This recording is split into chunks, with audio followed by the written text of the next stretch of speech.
Yo, what is up, everyone? My name is Dom, and we're going to talk about unusual options activity. Alright, let's kick it off with the disclaimer. So, a disclaimer, this video is for educational purposes only. The statements made in this programming are solely the opinion of the show and are not a specific inducement to make an investment. One must perform their own due diligence and realize that all investments carry risk. There's no guarantee of profit. Alright, everyone, first one I want to bring up is Square. Now, this one is back to this 202 level. We'll take a look at the chart in a second. This one has some really good support at this 202 level, in my opinion. If we take a look at some of these May options here, there's a lot of volume here. A lot of short-term stuff going on here. A lot of short-term put buying here. So they are going both. They are going both directions here. There was some of these contracts in these June options really piqued my interest. There's some nice amount of volume here. There was some pretty big put volume here. Pretty substantial. Sorry, I was looking at the wrong column. And as you can see here, under the volume column here, sorry, I was looking at open interest. Under the volume column here, there's not a whole lot of puts trading here. If we look back at this May one, no, okay. So yeah, this is the volume column. A lot of volume in these May 21st options here on the put side as well as the call side. But I saw some nice orders here in these June calls here. I think there was some more volume in. No, there was no more. So I like Square at these levels. I have a position in the stock, so I am not going to be buying these options here. If we zoom in here a little bit, this chart, it is looking kind of weak here. It fell from this 283 level, down to this 200 level. As you can see here, it's come to this 200 level a couple times here. It's even came down a little lower intraday here. The intraday low is about 190. It looks like we hit 190, a few days back. So, the more times you come down to this level, the higher probability that it's going to get through.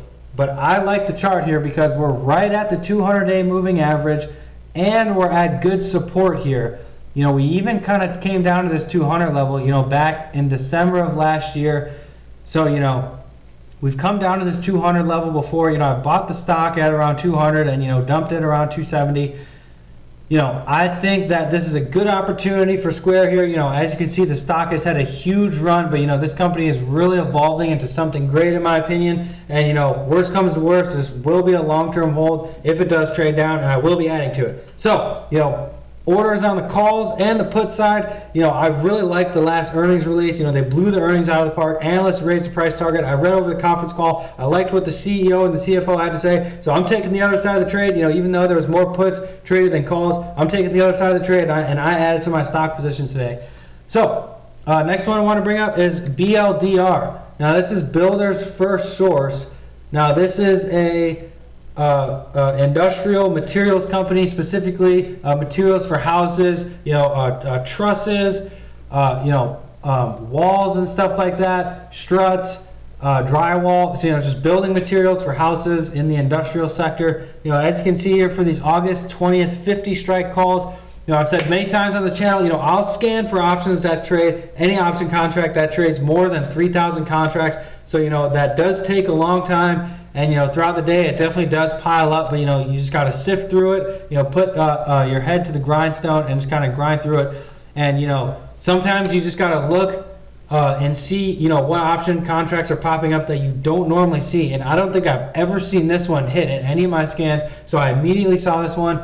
And there were some nice orders down in the time sales that I liked. For these August 20th 50 strike calls, 3,400 contracts traded, open interest of about 4,000. So, I tried to get filled in these August calls here, but, I had to pay through the ask, and I normally do not like to pay through the ask, and I would have had to get a straight call here because some of these other option contracts do not have a lot of open interest, so I don't necessarily feel comfortable getting into those. I came into a month earlier in these July 16th calls, and I just got the 50-55 call spread. The stock is trading at about 47, 48, call it. So, we are getting an out of the money call spread. So this 50-55 worked out for my risk tolerance here. And the open interest aligned up, and we were able to get filled at the midpoint, which I do really like doing. I rarely ever pay straight through the ask for an option contract. I always try to find a different one with more open interest, because that's usually the problem why you're not getting filled. So, this one reported earnings. It looks like they beat the earnings. The analysts were raising the price target. They beat revenue. They beat on EPS. So, this stock just looks like a classic trade down after earnings. It's right at this 50-day moving average. I like the chart here. It kind of kisses the 50-day moving average. It always seems to, retrace back down to it and kind of make a nice pop. So, this is probably going to be a little bit shorter term of a trade here. Probably get rid of it around this 53, 54 level, definitely. So, we're on these calls, everyone, and we will see what happens. So, thanks to everyone who's been subscribing. I really appreciate it. Make sure to keep subscribing up, and we'll see you in the next one.